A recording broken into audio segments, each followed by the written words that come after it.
Welcome everyone to the To a Degree podcast by the Edwards Apprentices. This week is a special episode because it's International Women's Day, or it was on the 8th of March. So we're, having an episode about women and diversity. I'm Jasmine and I'm an electrical engineer. I'm here with Sam. Hello, I'm Sam and I am also an electrical engineer. And also Charlie.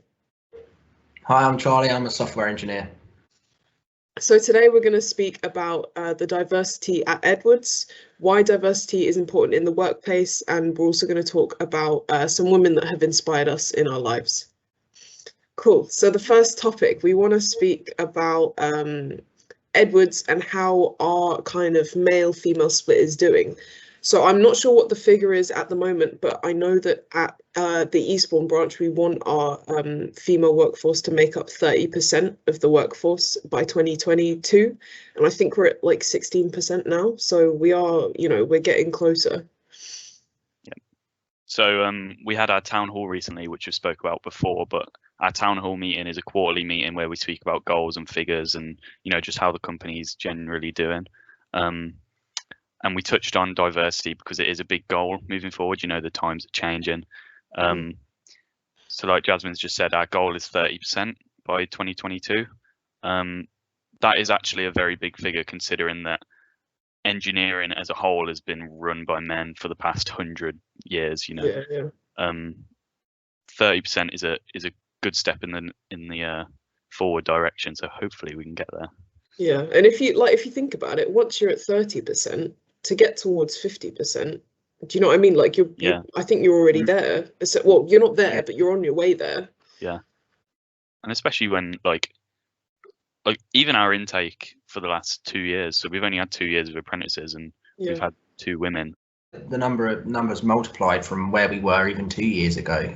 Yeah, it's good to see, to be honest, because you want to be able to work in a place that's diverse and that you feel welcome. And to be fair, I think Edwards does a very good job of that. It doesn't feel like a very manly workspace. Like I don't feel uncomfortable. I don't feel unsafe or anything like that. Like, the space everyone does very well to kind of make everyone fit in regardless of gender. And I was actually speaking about this the other day that I had some motivation from a colleague, and it actually made me feel really good, and it made me see myself going further. And I know that if there was more women in the workplace that were high up, they say that they're inspirations, but it really does make a big difference to recruitment as well as climbing the career ladder.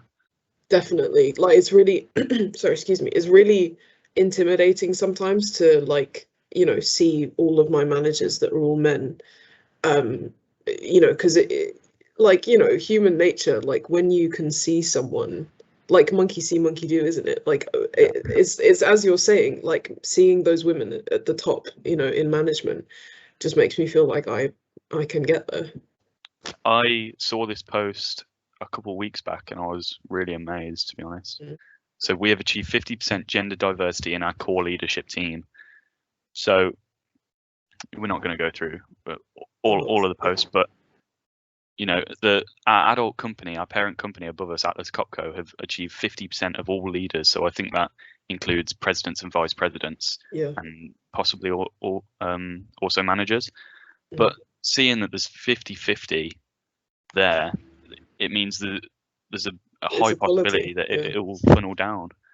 Yeah, and definitely. that is obviously the end goal. It should be 50-50. And it's really good to see. I think showing that there's 50% in management team really shows that people are pushing for it at the top. Because if you think about it, if there's less than 50% female workers below management, that means that more females are having the confidence and the skills to make it to the top. Yeah. And I think that that's exactly what you're saying. Once that more women can see that being successful is achievable, and also being in the STEM sector as well is achievable, I think more people will be drawn to it. It's really stupid that we even have to speak about this, really. Like, women just can do everything that men can do in engineering, and it shouldn't ever be any other way. It should never have been, but unfortunately it was. But you know, we see there 50-50. That is the goal, and that's where we're heading. Yeah. But yeah. Well I think it's also nice that you never hear any resistance about it in the company. Correct me if I'm wrong, you know, of course it's only my personal experience, but every time the discussion's brought up, there's sort of everyone's keen to discuss it and actually have a positive aspect on it rather than anyone questioning why we're doing it. It's like everyone knows this is the way it should have been, and just really glad we're making progress, you know. Yeah, just to mention this as well, what's really good at Edwards is that we have the opportunity to be ambassadors for STEM subjects. It feels really good to be able to kind of represent female engineers and female STEM people, women in STEM jobs, and just encourage young girls to do the same.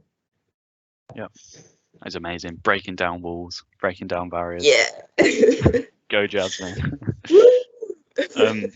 Yeah, I actually did the induction for the STEM ambassador role not long ago, and they said that there's a massive shortage of engineers in general. So that means why shouldn't female engineers come through and fill those roles? Exactly. As well as boy engineers, you know. Yeah. There's a deficit in the roles, so let's get everybody to.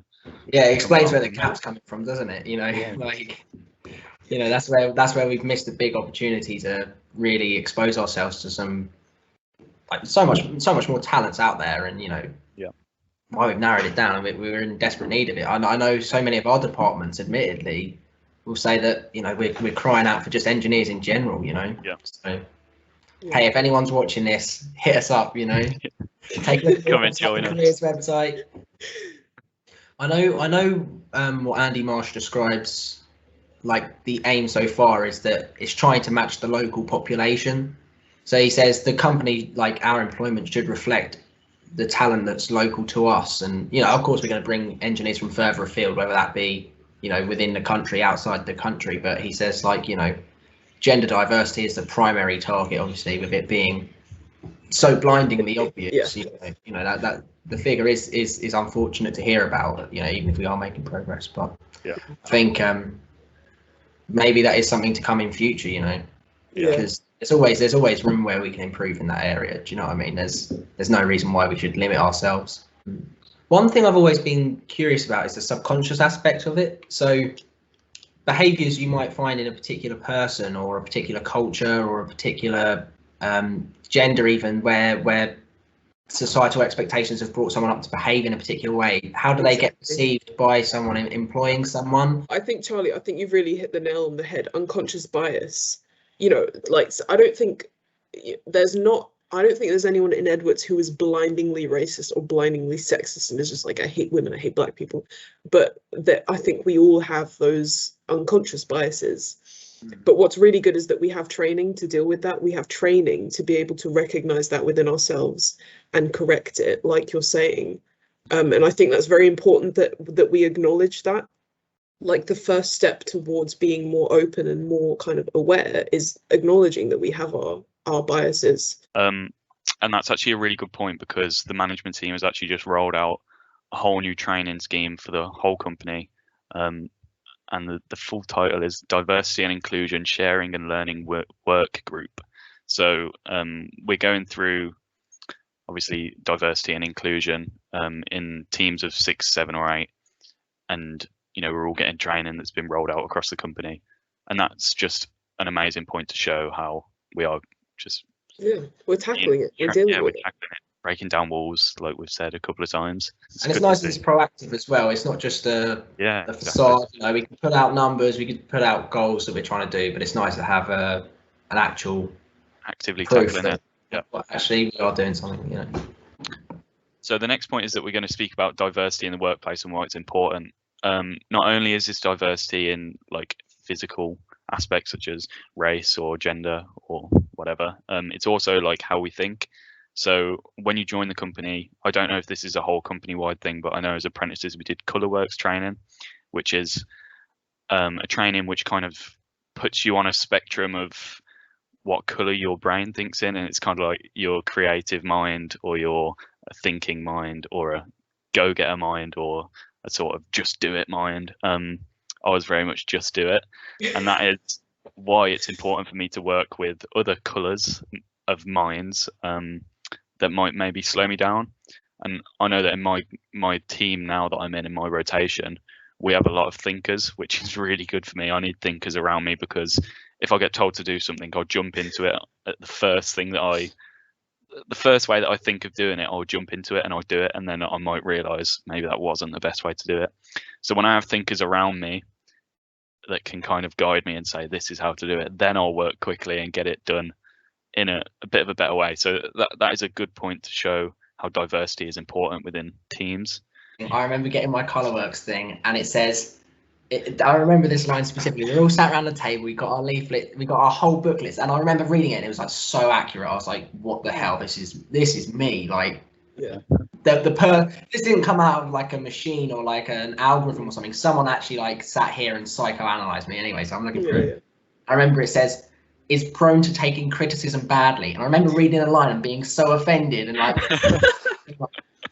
and it like took me a good 2 minutes. And I was like, is this right? But yeah, that's what you need, isn't it? And away from the Colourworks sort of stuff, diversity is also important. Different experiences. You know, we spoke about travel last week. People who have travelled the world and have 50 years is a bit much, but there are some people that have 50 years experience. But you know, 10 years experience. Almost everyone at Edwards has 10 years experience. At least, of traveling the world, and it's just so important to have that sort of diversity. People coming from everywhere, people know different ways of doing things, and you know. And like looking at that specifically from like a gender specific point of view, if you think about it, like within, I mean, this is getting like kind of deep, but within the society that we live in, obviously girls and boys are raised differently. You're raised to think differently, you're raised to act differently and process your emotions differently and all of this stuff. Yeah, like literally last night I installed a radio in my car, and you know when you're like, I can do this. Do it, boom, yeah. Boom, boom, and you realise you're like bending things. And then you get the instructions out, and it turns out there's like a tool in the box that you just slide down the side and it just like pops, and you're like, oh.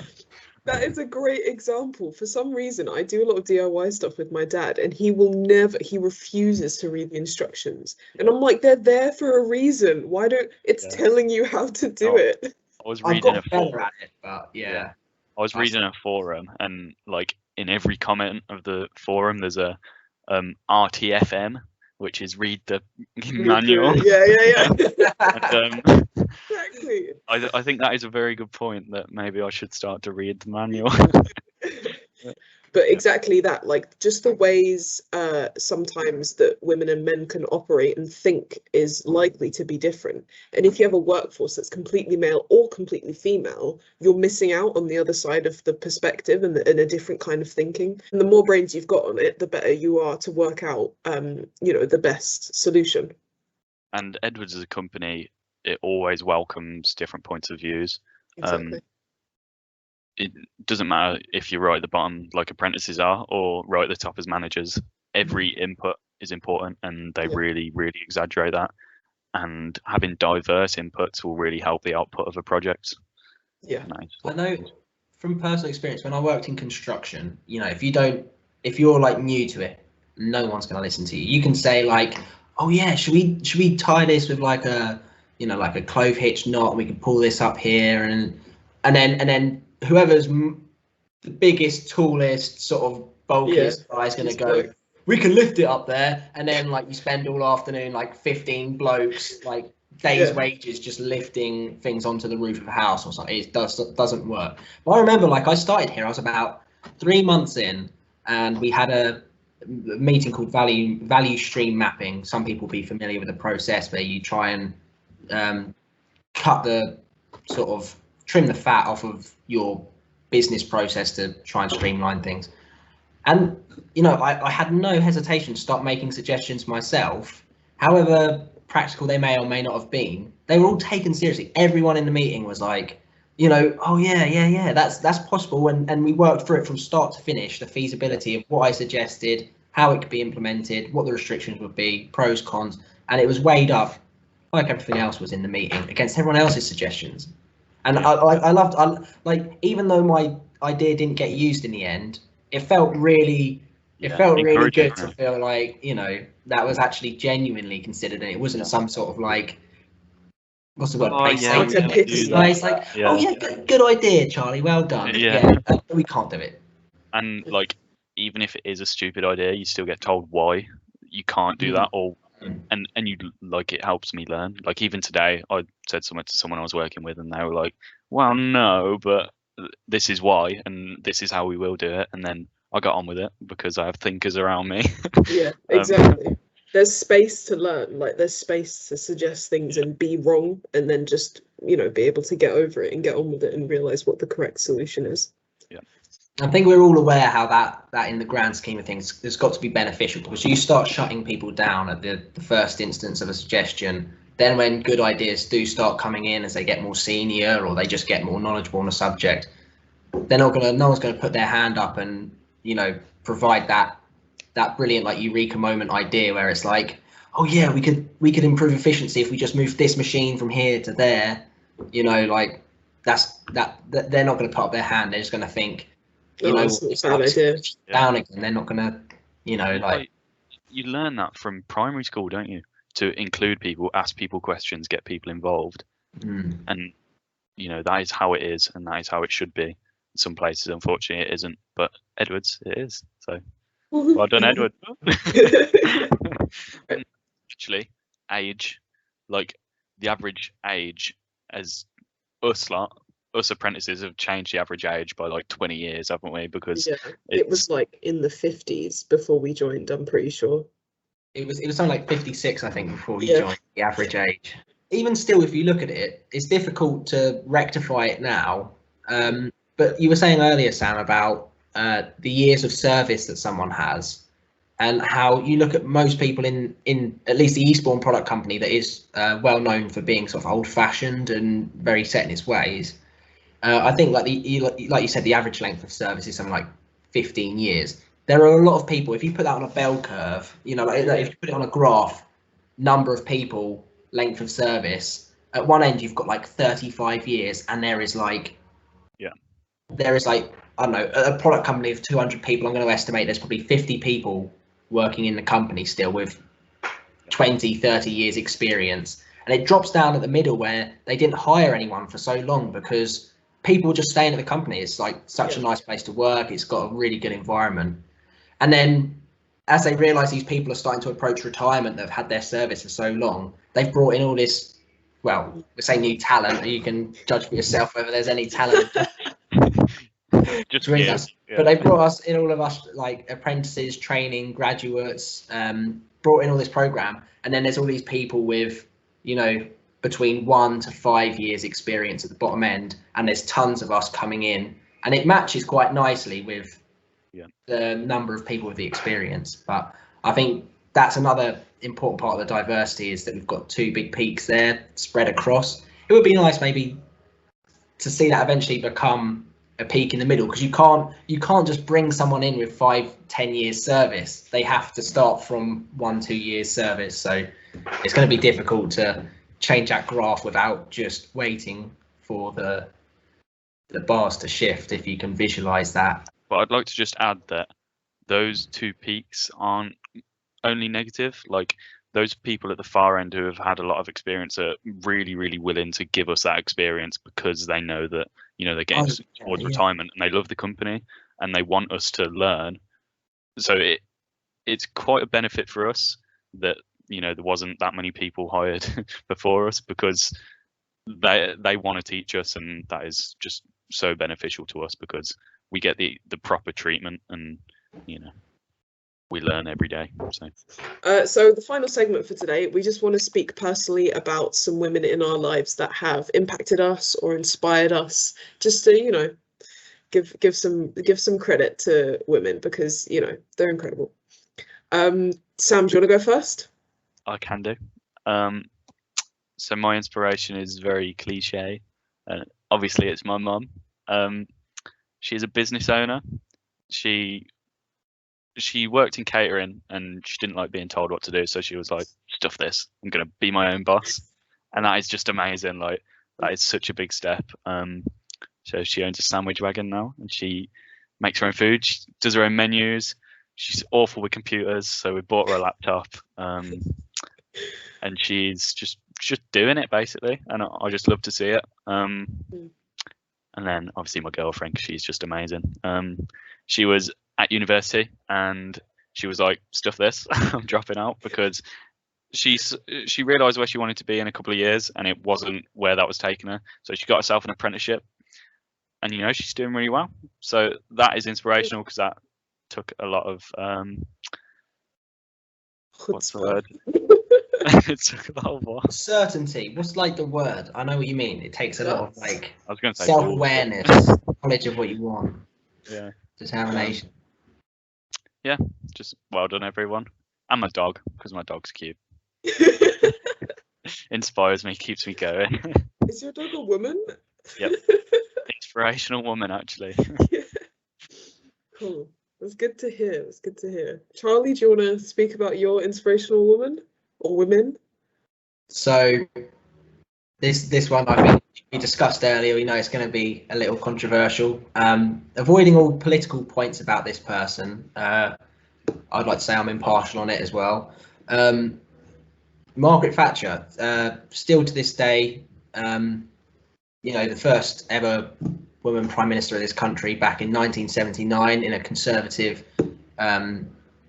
very male-dominated arena in politics.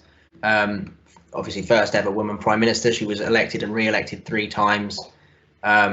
So she had a lot of work cut out for her. Navigated her way through several conflicts, and still to this day is the only prime minister with a STEM degree. I think it is quite an astonishing thing that she managed to achieve all those goals in such a controversial time. I hope it's at least paved the way for that. I know my nan and my grandma are both as single parents in the era that she was prime minister. Actually, were sort of very acutely aware of that. That sort of inspiration, I think that gives people, you know, sort of goes hand in hand with both my grandparents, my grandma and my nan. I don't have any grandfathers, never have. So both of them as single parents, I think they did an amazing job as well, you know, raising my parents through that era, which was a very difficult time, you know, during the 80s. So yeah, proud of them as well. Just to touch on it, obviously Margaret Thatcher is quite controversial as a political figure, but I think it's a very good point to bring up, Charlie. Like, as a woman, she achieved many things. I don't think it's fair to, you know, have an opinion about her solely based on her politics. I think she should still be recognised for what she achieved as a woman as well. I think, and it goes to show as well, like, it was during a time where the country went through a period of 11 years where both the prime minister and the head of state, the Queen, we had the 2 most powerful people in the country were women, and I find that amazing. That's not more significant thing, you know. You know, 2 most powerful people that make all the decisions in the country were women, and you rarely hear about that. Cool. Yeah, that's good to hear about. I will just finish up with my inspirational woman. She is my auntie, and I know that I can say her name because she's practically a famous artist. Her name's Mary Evans, if anyone's interested to look at her art. She was an inspiration to me when I was younger because she, you know, is a very successful artist, and she has no husband and no kids, which obviously, you know, the way that women are raised, unfortunately, is to almost aim for that. You know, lots of women find it difficult to be recognized as successful unless they are married with children. And it can be difficult when you don't have role models like my auntie, who was successful regardless of her, you know, marital status and having children. That really just, you know, it gave me options when I was younger. It made me think, well, you know, maybe I don't have to have kids. Maybe I can focus on my career. And not to say that there's anything wrong with having kids and you know, being married, but I think she was just really vital to to what I thought about what being a woman is growing up, and, you know, starting to think about my career. And that it's very inspirational to me. And she's doing great now, and I'm just so like proud and happy that she's, you know, doing the thing that she's doing, paving the way for women behind her. Yeah. I think from all of us, we should just go back to the management team at Atlas Copco. they're all inspiring us, like 50%. That is really amazing, and you know, I look forward to being up there one day, hopefully. Exactly. And it is inspiring. It's inspiring. Like, I don't know about if it's inspiring for you guys, but definitely for me, I'm like, wow, like they're doing it. They are achieving the goals that they're holding us to, as, you know, all the individual companies. If management can do it, then for sure we can, you know, use that as a figurehead and aim for it. Proper leading and showing how to do it. And, you know, that is how a company should be led. So I like that. Yeah, so thank you for listening. That was our special International Women's Day podcast episode. If you have any feedback for us, any comments that you'd like us to know, please email askanapprentice@edwardsvacuum.com. That's where you can contact us. I hope that you've enjoyed this episode. It was a personal favourite of mine. I really enjoyed this episode. And yeah, we will see you in the next one. Thank you for listening. Bye. See you later. Thank you.